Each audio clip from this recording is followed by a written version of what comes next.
सरकार लाई है विद्यार्थियों के लिए डिजिटल लाइब्रेरी। बच्चों के उज्जवल भविष्य के लिए बिहार सरकार है सदा अग्रसर और तैयार। कक्षा 1 से कक्षा 12 तक की सभी पाठ्य पुस्तक पूरक सामग्री एवं वीडियो अब शिक्षा विभाग बिहार सरकार द्वारा विकसित पोर्टल पर है उपलब्ध।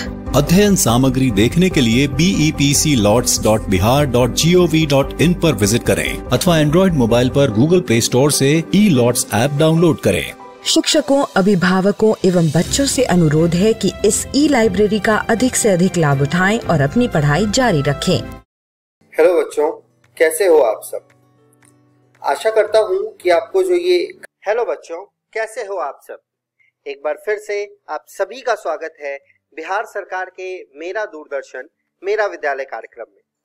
बच्चों, मैं उम्मीद करता हूँ कि आपको जो आपके घर पर विद्यालय का अनुभव मिल रहा है, आप उसे बहुत एंजॉय कर रहे होंगे और एंजॉयमेंट के साथ साथ आपकी पढ़ाई भी हो रही होगी। याद रहे बच्चों कि आप सभी को एपिसोड देखने के बाद अपने पाठ्य पुस्तक से इस पाठ को जरूर पढ़ लेना होता है ताकि आपका कॉन्सेप्ट पूरा क्लियर हो जाए और आपके किताब में दिए गए सभी सवालों को भी बना लेना होता है। तो अपना कॉपी और कलम ले लीजिए बच्चों और हो जाइए तैयार। हम शुरू करते हैं आज का एपिसोड। नमस्कार दोस्तों, आइए शुरू करते हैं गणित का आज का पाठ जिसका नाम है सरल रेखाएं। इसी को हम अंग्रेजी में स्ट्रेट लाइंस के नाम से जानते हैं। तो चलिए बच्चों, आज का ये पाठ प्रारंभ करते हैं और देखते हैं आज हम क्या पढ़ेंगे। रेखा के समीकरण के विविध रूप यानी various forms of the equation of a line. तो चलिए बच्चों शुरू करते हैं पहले रूप के साथ, बिंदु ढाल रूप यानी पॉइंट स्लोप फॉर्म।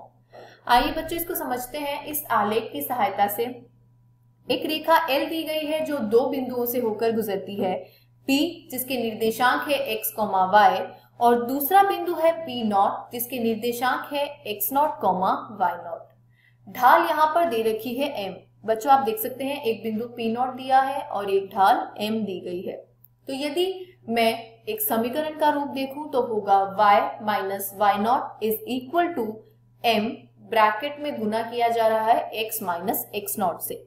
बच्चों यहाँ पर जो बिंदु P0 दे रखा है या आपको कोई भी बिंदु दे रखा होगा उसके निर्देशांक को आपको y और x से घटाना है और x के अंतर को जब आप जो x माइनस x0 है इस अंतर को जब आप ढाल m से गुना करेंगे तो आपको y माइनस y0 मिल जाएगा। देखते हैं बच्चों इसी पर आधारित एक उदाहरण। कहा गया है -2,3 से जाने वाली एक रेखा है जिसका ढाल -4 है। इसका हमें समीकरण ज्ञात करना है। तो बच्चों हमारे पास सूत्र है y minus y0 is equal to m into x minus x0। यहाँ पर x0 का मान है -2 और y0 का मान है 3। तो आप देखेंगे कि बिंदु ढाल रूप का अगर मैं सूत्र देखूं और उसमें इन मानों को डालूं तो मुझे समीकरण प्राप्त होगा y minus 3 is equal to -4 जो कि m है और x माइनस x0 यानी -2 इन बराबर हो जाएगा -4 इंटू x प्लस 2 के। और जो अभिष्ट समीकरण प्राप्त होगा वो होगा 4x plus y plus 5 is equal to 0। बच्चों आप ये ऊपर दिए हुए समीकरण को जब अपनी पुस्तिका में हल करके देखेंगे तो आपको ये नीचे का अभिष्ट समीकरण प्राप्त हो जाएगा। आगे बढ़ते हैं दूसरे रूप की ओर। कहा गया है दो बिंदु रूप। इस आलेख में एक रेखा L है जो 3 बिंदुओं से होकर गुजरती है। पहला बिंदु है P1 जिसके निर्देशांक है x1, y1। दूसरा बिंदु है P जिसके निर्देशांक है xy और तीसरा बिंदु है P2 जिसके निर्देशांक है x2, y2। तो यहाँ पर जो समीकरण आपको प्राप्त होगा वो इस प्रकार से कि y minus y1 is equal to y2 minus y1 by x2 minus x1 into x minus 1। x minus x1 जो है बच्चों ये y2 माइनस y1 और x2 माइनस x1 जो आपको दे रखा है फ्रैक्शन इससे इंटू होगा। इसी पर आधारित जब हमने एक उदाहरण देखा तो कहा गया है बिंदुओं 1, -1 और 3, 5 से होकर जाने वाली रेखा का हमें समीकरण लिखना है। तो आपके सामने बच्चों दो बिंदु दे दिए। तो x1 का मान है 1, y1 का मान है -1। आप यदि दूसरा बिंदु देखें तो x2 का मान है 3 और y2 का मान है 5। दो बिंदु रूप सूत्र के प्रयोग से जो रेखा का समीकरण प्राप्त होगा वो इस प्रकार कि y माइनस y1 का मान क्या है बच्चों -1, तो y माइनस ब्रैकेट में -1, फिर होगा y2 माइनस y1 यानी 5 माइनस माइनस 1, फिर होता है नीचे x2 माइनस x1 यानी 3 माइनस 1 और इसका गुना किया जाएगा x माइनस x1 के साथ यानी x माइनस 1। जब मैंने इसको हल किया तो मुझे अभीष्ट समीकरण जो प्राप्त होगा बच्चों वो होगा -3x plus y plus 4 is equal to 0। ये उदाहरण यही समाप्त होता है बच्चों। बढ़ते हैं अगले रूप की ओर। कहा गया है ढाल अंतःखंड रूप यानी स्लोप इंटरसेप्ट फॉर्म। आप इस आकृति में देख सकते हैं बच्चों एक रेखा L दिया गया है जिसका ढाल M है। जो बच्चों इंटरसेप्ट यानी जो अंतःखंड है वो आप देख सकते हैं कि y रेखा पर, ये जो y अक्ष है इस पर निर्देशांक दे रखे हैं 0c।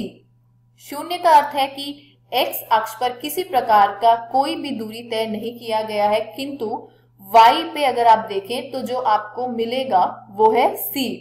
तो इसके आधार पर यदि मैं एक समीकरण बनाना चाहूं तो वो होगा y minus c is equal to m x minus 0। ये कैसे आया बच्चों? हमने जो बिंदु ढाल रूप पढ़ा था उसमें क्या पढ़ा था? y minus y nought is equal to m into x minus x nought. यहाँ जो बिंदु 0, c है उसमें 0 x नॉट को दर्शाता है और c y नॉट को दर्शाता है। हल करने पर जो हमें प्राप्त होगा वो होगा y is equal to mx plus c। अब यदि मैं यही आलेख देखूं, कुछ नहीं है बच्चों अलग, इसमें जो पहला आलेख था ठीक वैसा ही है। ढाल m दी गई है एक रेखा L की और 0c जो है वो क्या है बच्चों? 0c यहाँ पर y अंतःखंड यानी y अक्ष पे निर्देशांक दर्शाया गया है।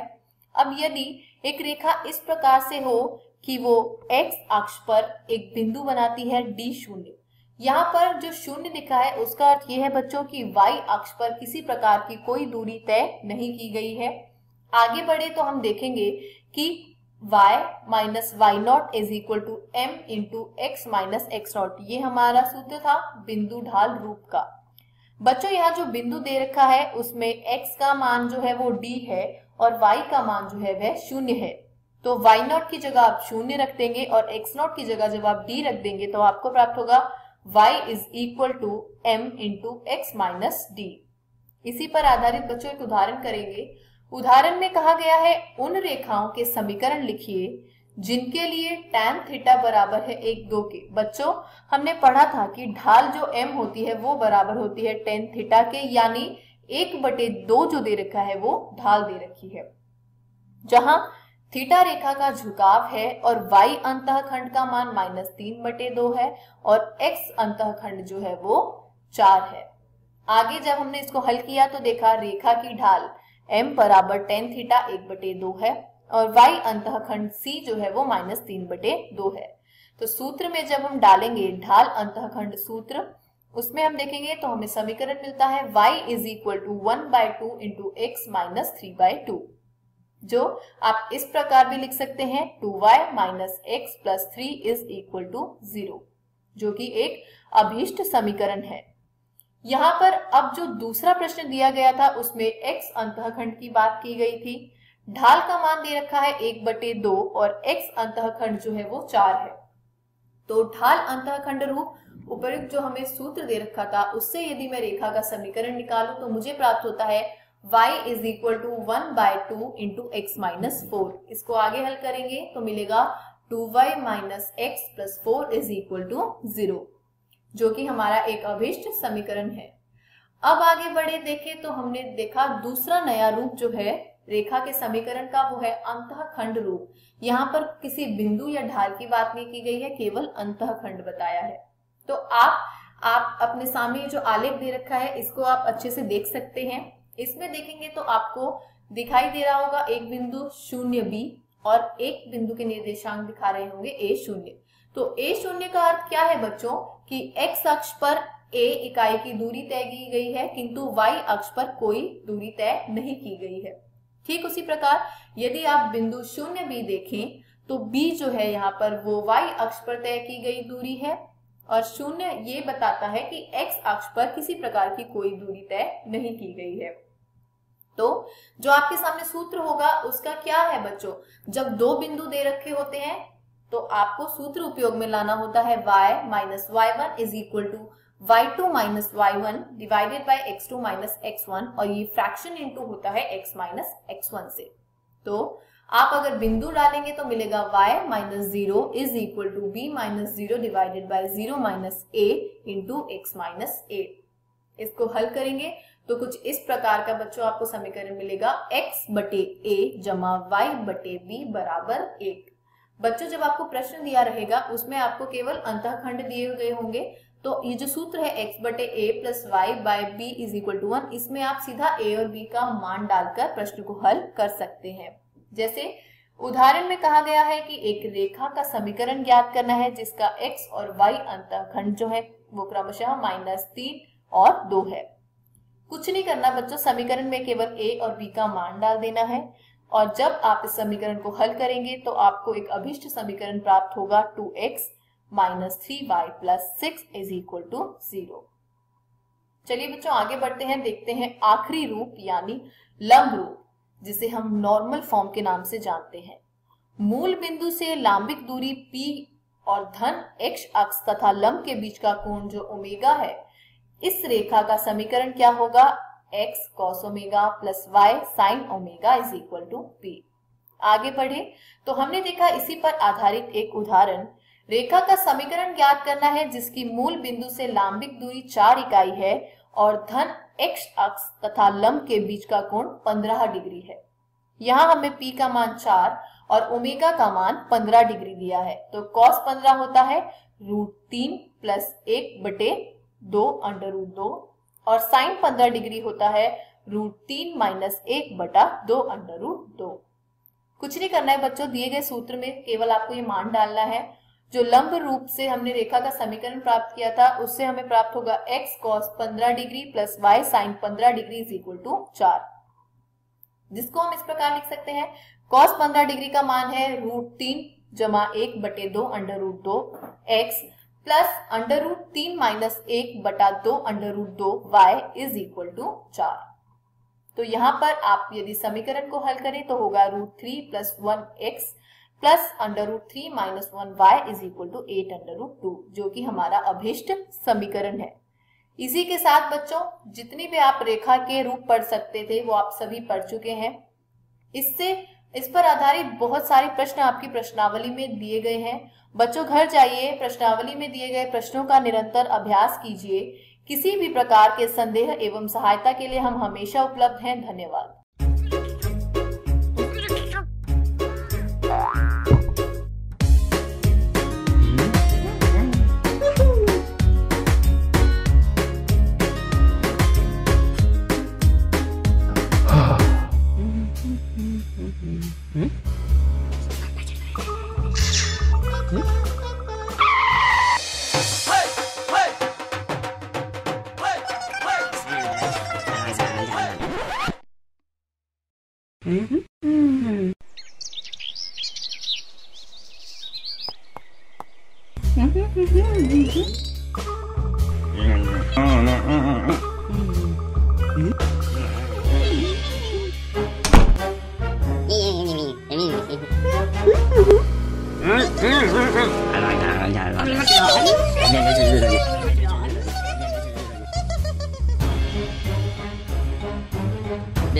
Telekovic ka na rin. Yan na.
नमस्कार दोस्तों, अब हम पादप में सांस का आखिरी भाग यानी तीसरा भाग पढ़ेंगे। इस वीडियो में हम पढ़ेंगे श्वसनीय संतुलन चार्ट, एम्फीबोलिक पथ और सांस गुणांक।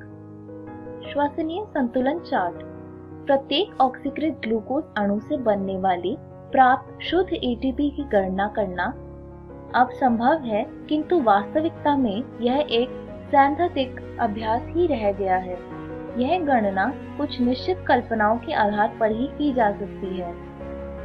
यह एक क्रमिक सुव्यवस्थित क्रियात्मक पाथ है जिसमें एक क्रियाधार से दूसरी क्रियाधार का निर्माण होता है, जिसमें ग्लाइकोलिसिस से शुरू होकर टीसीए चक्र तथा पथ ईटीएस के बाद एक आती है। ग्लाइकोलिसिस में संश्लेषित NADH माइटोकॉन्ड्रिया में आता है, जहां उसका फॉस्फोरिलीकरण होता है। पथ का कोई भी मध्यवर्ती दूसरे यौगिक के निर्माण के उपयोग में नहीं आते हैं। श्वसन में केवल ग्लूकोज का ही उपयोग होता है, कोई दूसरा वैकल्पिक क्रियाधार पथ के किसी भी मध्यवर्ती चरण में प्रवेश नहीं करता है। हालांकि इस प्रकार की कल्पना सजीव तंत्र में वास्तव में तर्कसंगत नहीं होती है। सभी पथ एक के बाद एक नहीं बल्कि एक साथ कार्य करते हैं। पथ में क्रियाधार आवश्यकता अनुसार बाहर तथा अंदर आ जा सकते हैं। आवश्यकता अनुसार एटीपी का उपयोग हो सकता है। एंजाइम की क्रिया की दर को अनेकों विधियों द्वारा नियंत्रित किया जाता है, फिर भी यह क्रिया करना उपयोगी है।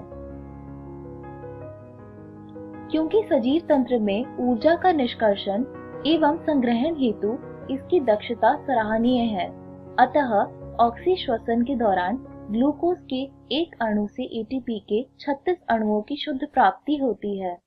अब हम किण्वन तथा ऑक्सी श्वसन की तुलना करें।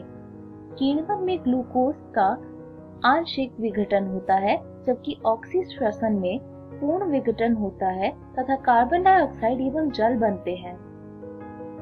किण्वन में ग्लूकोज का एक अणु से पायरुविक अम्ल बनने के दौरान एटीपी के शुद्ध 2 अणुओं की प्राप्ति होती है, जबकि ऑक्सी श्वसन में बहुत अधिक एटीपी के अणु बनते हैं।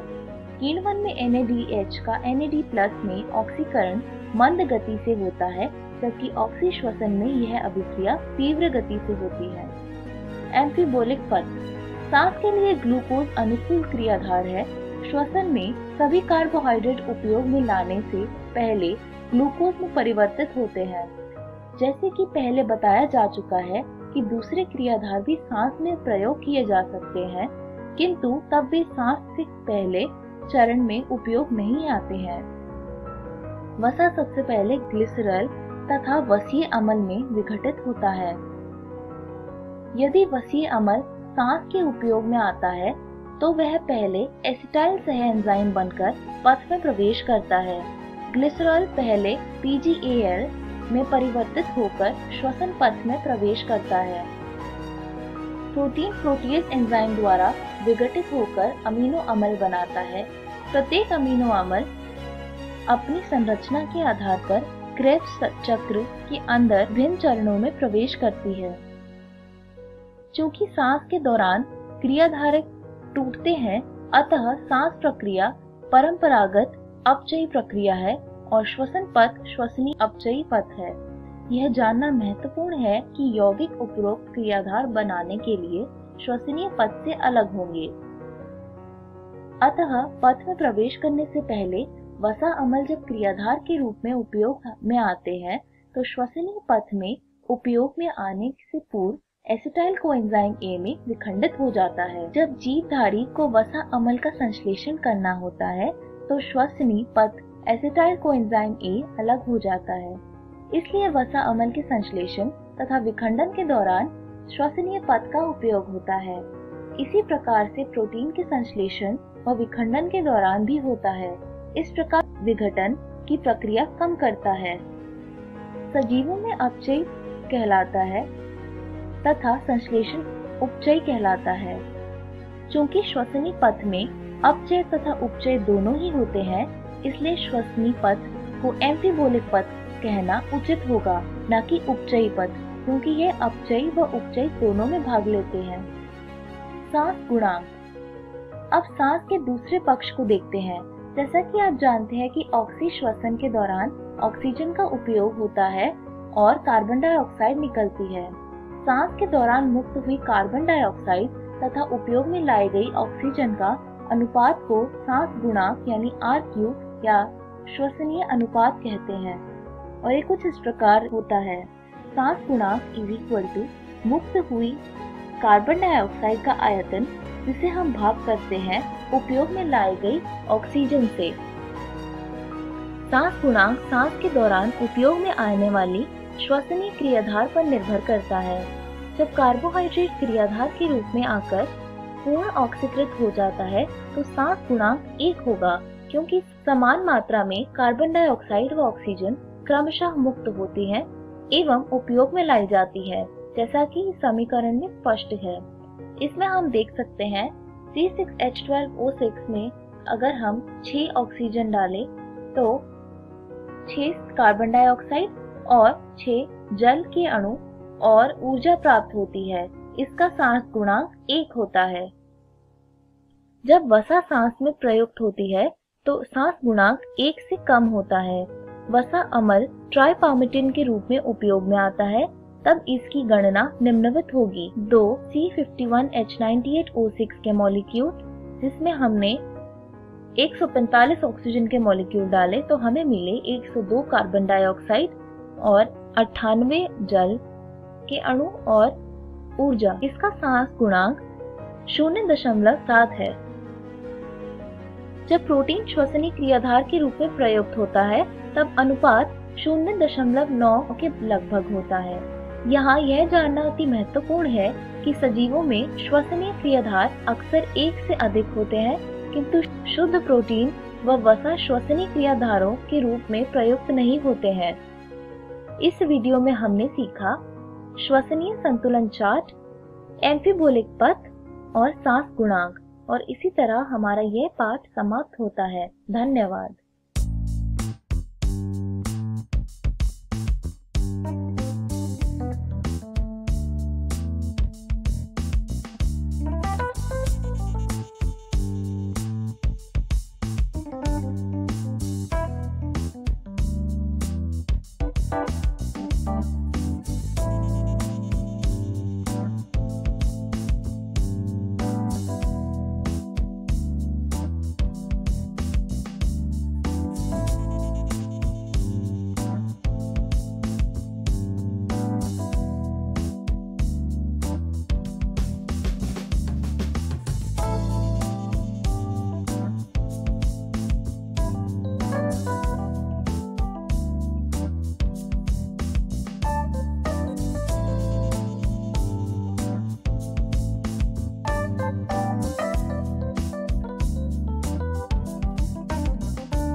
नमस्कार दोस्तों, आज हम कक्षा 12वीं की गणित का अध्याय 7 पढ़ने वाले हैं, जिसका नाम है समाकलन। दोस्तों, आज के इस वीडियो में हम हल करेंगे कुछ प्रैक्टिस क्वेश्चंस को, जो कि अध्याय समाकलन पर आधारित होगी। तो चलिए आगे बढ़ते हैं और शुरू करते हैं हम हमारा आज का भाग।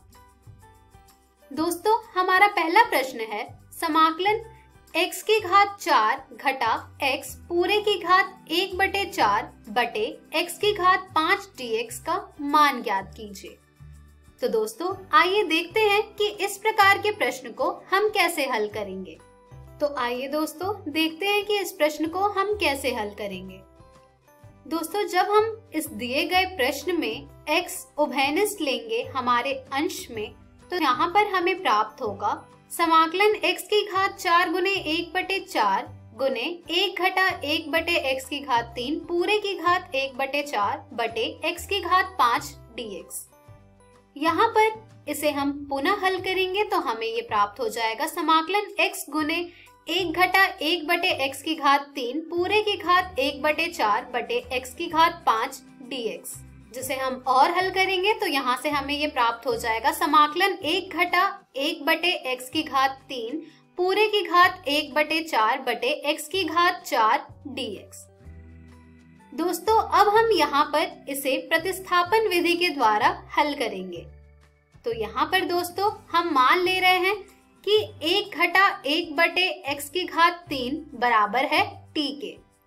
जब हम इसका अवकलज ज्ञात करेंगे दोस्तों यहाँ से, तो हमें ये प्राप्त हो जाएगा 3/x⁴ dx बराबर dt, जो कि हमारे इस प्रश्न में दिया हुआ है। और जब हम 3 गुणा और भाग करेंगे तो हमें यह प्रश्न आसानी से हल होता हुआ मिल जाएगा। तो दोस्तों चलिए अब हम इसके मान को हमारे प्राप्त किए गए उत्तर में प्रतिस्थापित करते हैं। जब हम इसे प्रतिस्थापित करेंगे दोस्तों तो हमें ये प्राप्त होगा समाकलन 1/3 t⁴ dt, जिसे हम पुनः हल करेंगे दोस्तों यहाँ से, तो हमें ये प्राप्त हो जाएगा 1/3 समाकलन t⁴ dt, अर्थात 1/3 गुने 4/5 t⁴ योग c। अब हम यहाँ पर t के मान को प्रतिस्थापित कर देंगे दोस्तों, तो यहाँ से हमें ये प्राप्त हो जाएगा 4/15 गुने 1-1/x⁴ पूरे की घात 5/4 योग c। तो दोस्तों देखा आपने कि किस तरह से हमने इस प्रश्न को हल किया और ज्ञात किया समाकलन x⁴ x पूरे की घात 1/4/x⁵ dx का मान। चलिए अब हम बढ़ते हैं हमारे अगले प्रश्न की ओर, जो कि है समाकलन x⁴ गुने x⁵ योग 1 dx का मान ज्ञात कीजिए। आइए देखते हैं दोस्तों कि इस प्रश्न को हम किस तरह से हल करेंगे। दोस्तों इस तरह के प्रश्न को हल करने के लिए आपको इसके समाकल्य को देखते ही समझ जाना होगा कि यहाँ पर हम प्रयोग करेंगे खंडशः समाकलन का।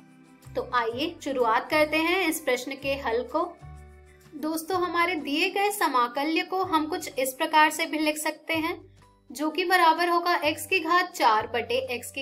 घटा x⁵ योग x⁻1।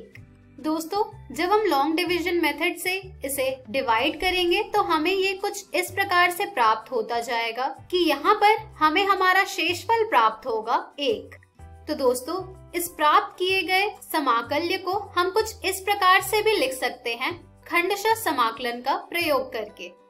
तो दोस्तों यहाँ से हमें ये प्राप्त हो रहा है x योग 1 योग 1/x⁵ घटा x⁵ योग x⁻1, अर्थात इसे हम कुछ इस प्रकार से भी लिख सकते हैं x योग 1 योग 1/x⁻1 गुने x⁻2 योग 1।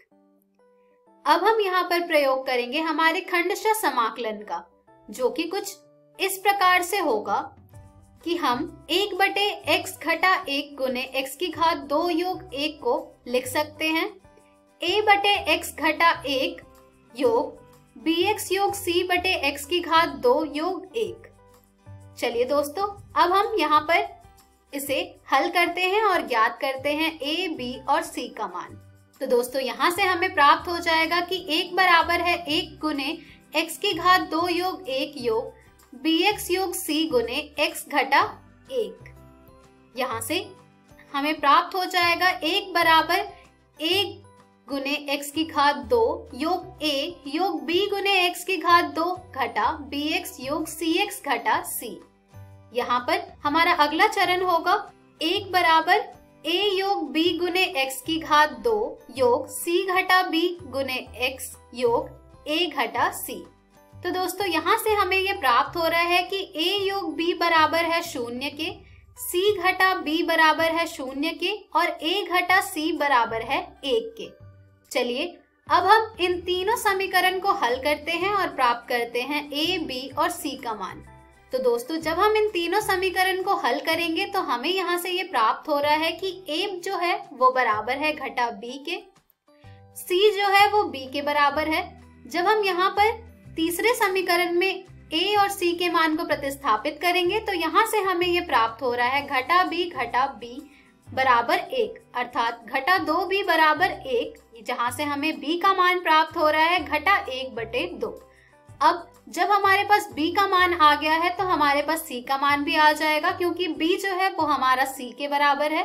तो दोस्तों यहाँ से हमें c का मान भी प्राप्त हो रहा है घटा 1/2।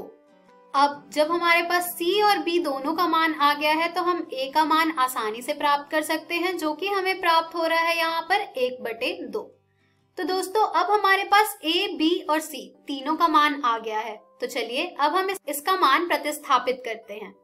जब हम इन तीनों का मान प्रतिस्थापित करेंगे दोस्तों तो यहाँ से हमें ये प्राप्त हो जाएगा 1/x घटा 1 गुने x की घात 2 योग 1 बराबर 1/2 गुने x घटा 1 घटा x/2 गुने x की घात 2 योग 1 घटा 1/2 गुने x की घात 2 योग 1।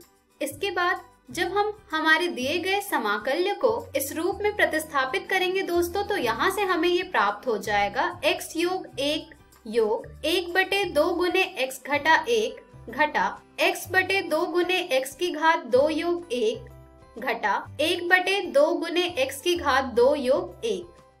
चलिए दोस्तों अब हम ज्ञात करते हैं समाकलन इसका।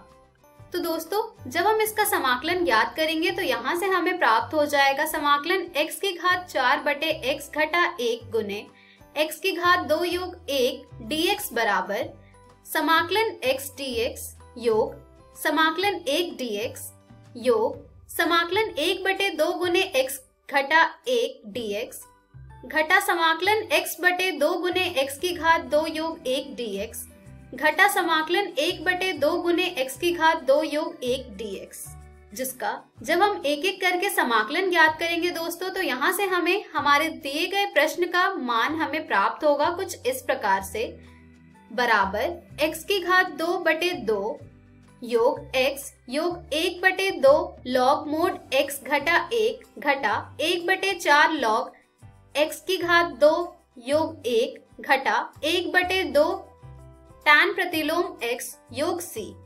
दोस्तों यहाँ पर समाकलन x dx का मान जैसा कि आप सब जानते हैं बराबर होता है x की घात 2/2 के।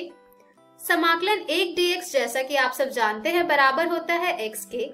समाकलन 1/2 गुने x घटा 1 dx बराबर होगा 1/2 गुने लॉग मोड x घटा 1 के। उसी प्रकार से समाकलन x/2 गुने x की घात 2 योग 1 dx प्रतिस्थापन विधि के द्वारा हमें इसका मान प्राप्त हो जाएगा 1/4 लॉग x की घात 2 योग 1। उसके बाद समाकलन 1/2 गुने x की घात 2 योग 1 dx का मान हमें प्राप्त होगा दोस्तों 1/2 tan प्रतिलोम x। तो दोस्तों इस प्रकार से हमने दिए गए समाकलन को हल किया और ज्ञात किया उसका मान। दोस्तों इस प्रकार के और भी प्रश्न आपको आपकी एनसीईआरटी पुस्तक में मिल जाएंगे जिन्हें आप जरूर हल करें। तो दोस्तों आज के इस वीडियो में हमने सीखा प्रैक्टिस क्वेश्चंस। धन्यवाद। हेलो दोस्तों, आज की इस वीडियो में आप सभी का स्वागत है। आज हम आपका अध्याय विकास का भाग 4 पढ़ने जा रहे हैं। पिछली वीडियो में हमने जैव विकास, विकास की क्रिया विधि और हार्डी-वेनबर्ग सिद्धांत को पढ़ा था। इस वीडियो में हम हार्डी-वेनबर्ग सिद्धांत को जारी रखेंगे और इसकी कुछ और महत्वपूर्ण बातों पर चर्चा करेंगे। तो चलिए शुरू करते हैं। सबसे पहले हम हार्डी-वेनबर्ग सिद्धांत को प्रभावित करने वाले कारकों को समझेंगे। ये कारक संख्या में 5 हैं। तो सबसे पहला जो कारक है उसको हम कहते हैं जीन पलायन या जीन प्रवाह। दूसरा कारक है आनुवंशिक विचलन। तीसरा कारक है उत्परिवर्तन। चौथा कारक है आनुवंशिक पुनर्योग और पांचवा कारक है प्राकृतिक वर्ण। हम इन सारे कारकों को एक एक करके समझेंगे। सबसे पहले हम जीन प्रवाह को समझ लेते हैं। जनसंख्या आनुवंशिकी में जीन प्रवाह, जिसे जीन पलायन या अलील प्रवाह के रूप में भी जाना जाता है, एक जनसंख्या से दूसरी जनसंख्या में आनुवंशिक विविधता का स्थानांतरण है।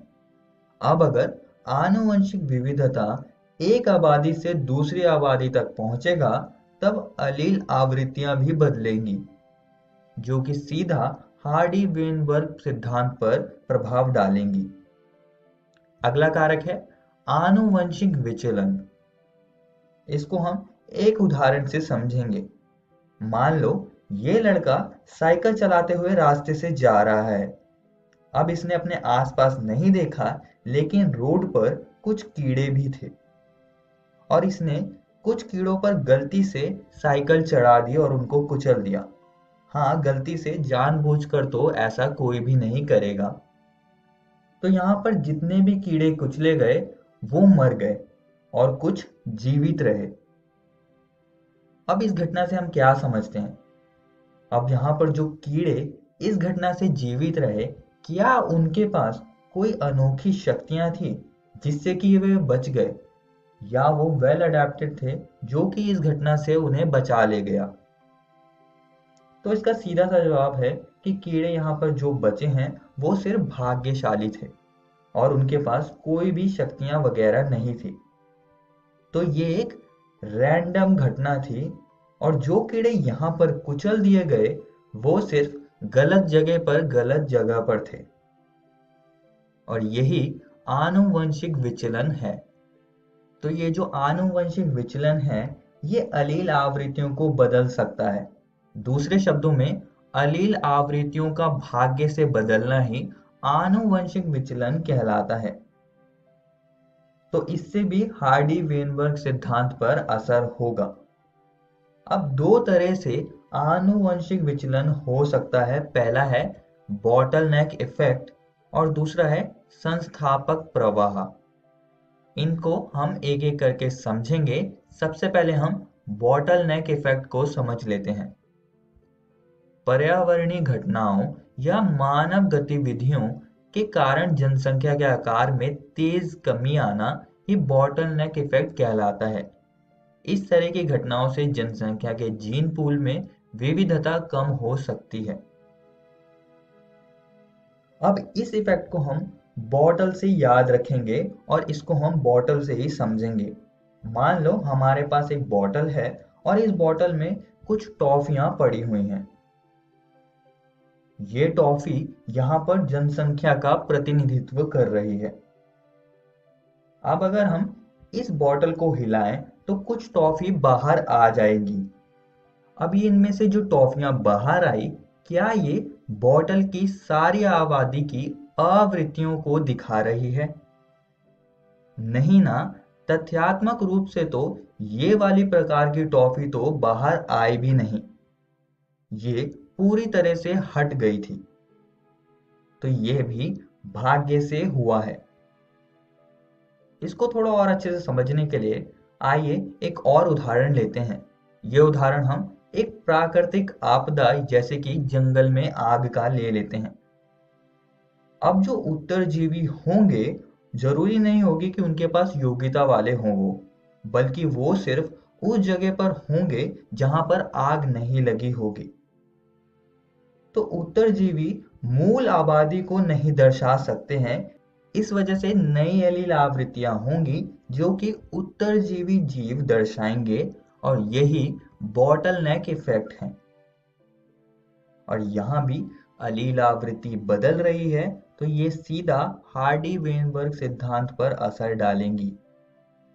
एक और जगह है जहां पर हम आनुवंशिक विचलन को देख सकते हैं, वो है संस्थापक प्रवाह में। इसको हम अंग्रेजी में फाउंडर्स इफेक्ट कहते हैं।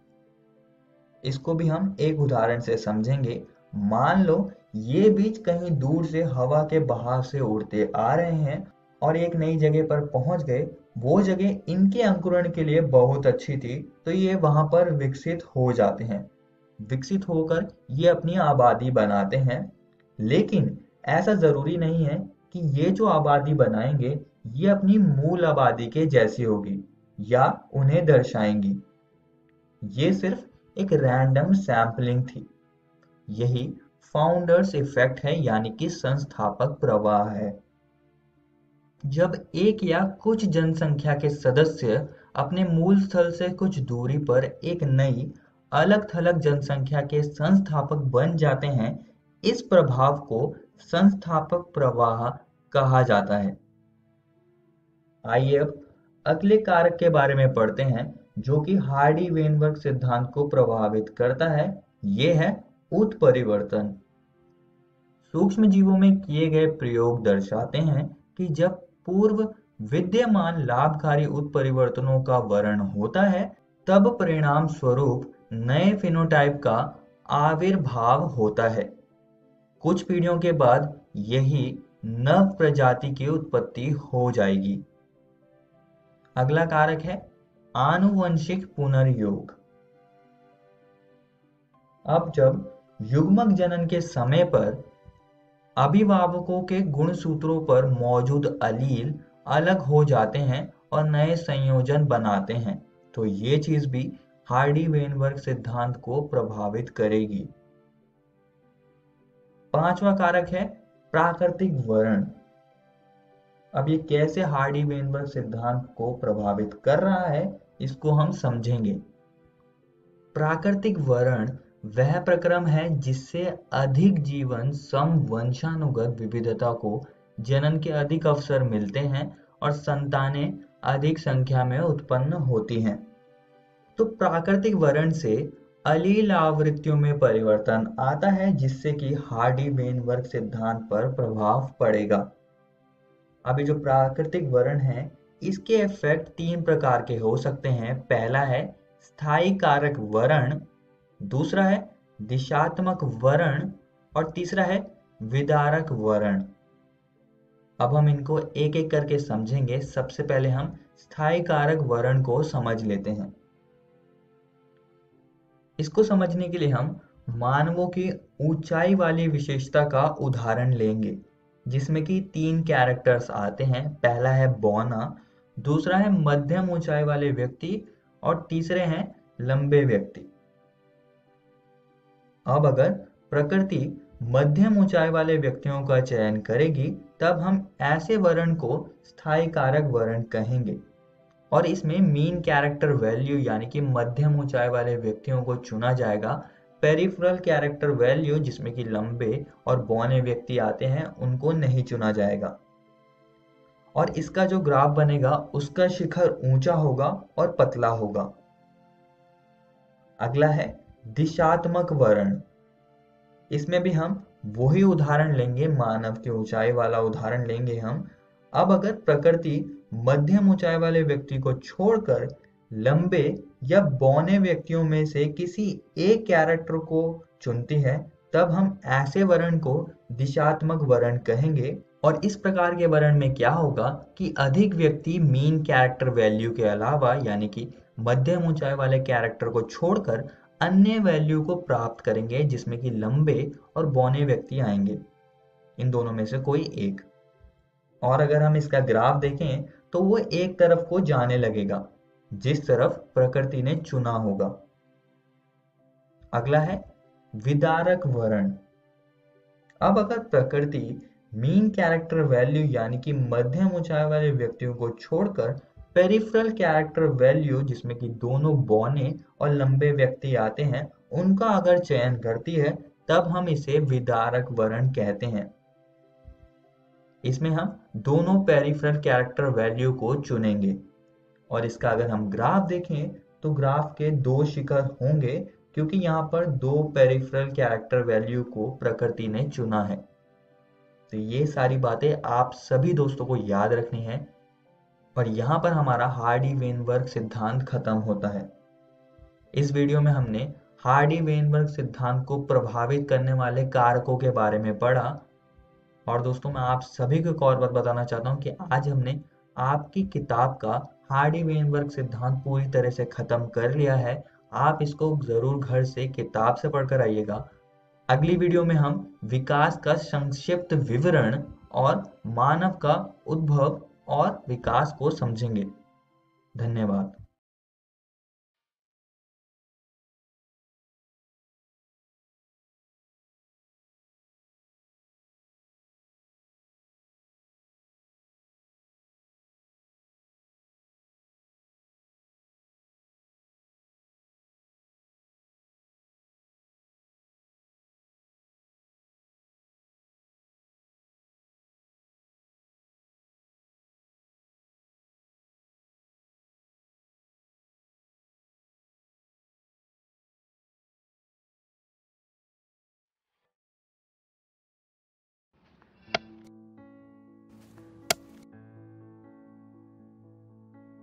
अरे भाई राजू, क्या? अरे सुने कि कल चाचा कुछ बता रहे थे, क्या बोल रहे थे? हाँ, चाचा कल बहुत बढ़िया बात बता रहे थे। कह रहे थे कि हम लोगों को अपने बच्चा लोग के पढ़ाई लिखाई पे ध्यान देना चाहिए। सिर्फ स्कूल भेजने से कुछ नहीं होता। बात तो ठीक है, लेकिन हम लोग ये करेंगे कैसे? हम लोगों को तो पढ़ना लिखना भी नहीं आता है। हम भी यही सोच रहे थे। अरे वो देखो, मास्टर साहब भी सही टाइम पे आ गए। चलो उन्हीं से पूछ लेते हैं। मास्टर साहब प्रणाम। प्रणाम प्रणाम। मास्टर साहब, आपसे एक बात का जानकारी लेना था। हाँ, पूछिए। अब हम लोग तो ठहरे कम पढ़े लिखे आदमी, हाँ। लेकिन हम लोग का बच्चा लोग स्कूल में जाके क्या करता है, क्या सीखता है, क्या पढ़ता है, ये हम लोग कैसे जानेंगे? होता आसान है। अच्छा, कैसे? चलिए आप लोग स्कूल में, हम बताते हैं। जी जी चलिए। जी सर चलिए। चलो चलो। हाँ हाँ चलिए। हाँ हाँ, हम उठा लेते हैं। चलो। आइए, ये देखिए, ये है क्लास 3 का अधिगम प्रतिफल पोस्टर। इसका मतलब है यदि आपका बच्चा वर्ग 3 में पढ़ता है तो उसे इस पोस्टर में जो लिखी गई सारी चीजें उसे जानकारी होनी चाहिए। ये क्या है? पक्षी। और ये क्या है? पेड़। यानी कि तीसरी कक्षा समाप्त होते होते आपका बच्चा पशु, पक्षी, फूल, पत्ती आदि के बारे में सीख जाएगा।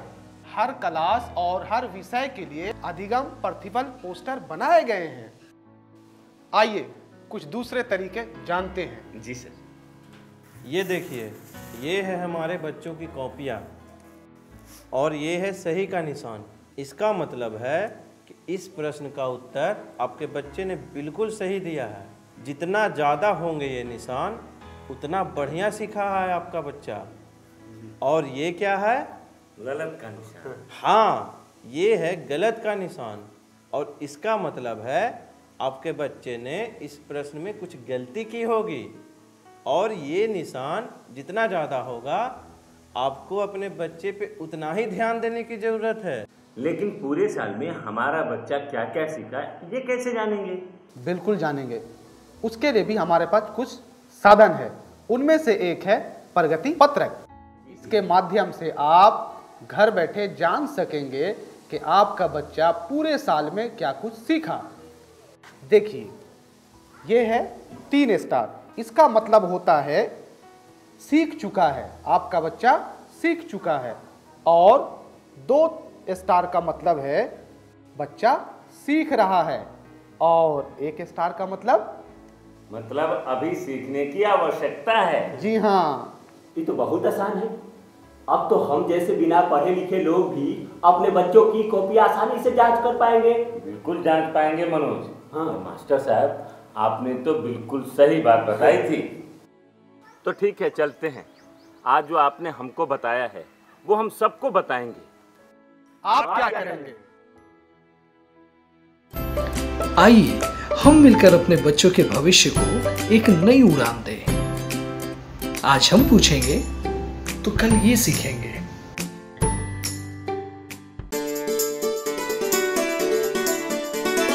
डर से नहीं, तैयारी से आगे कदम बढ़ाना है। रुकी जिंदगी में चहल पहल वापस फिर से लाना है। धोकर हाथ पहन कर मास्क सुरक्षित जीवन चलाना है। सुरक्षित जीवन चलाना है।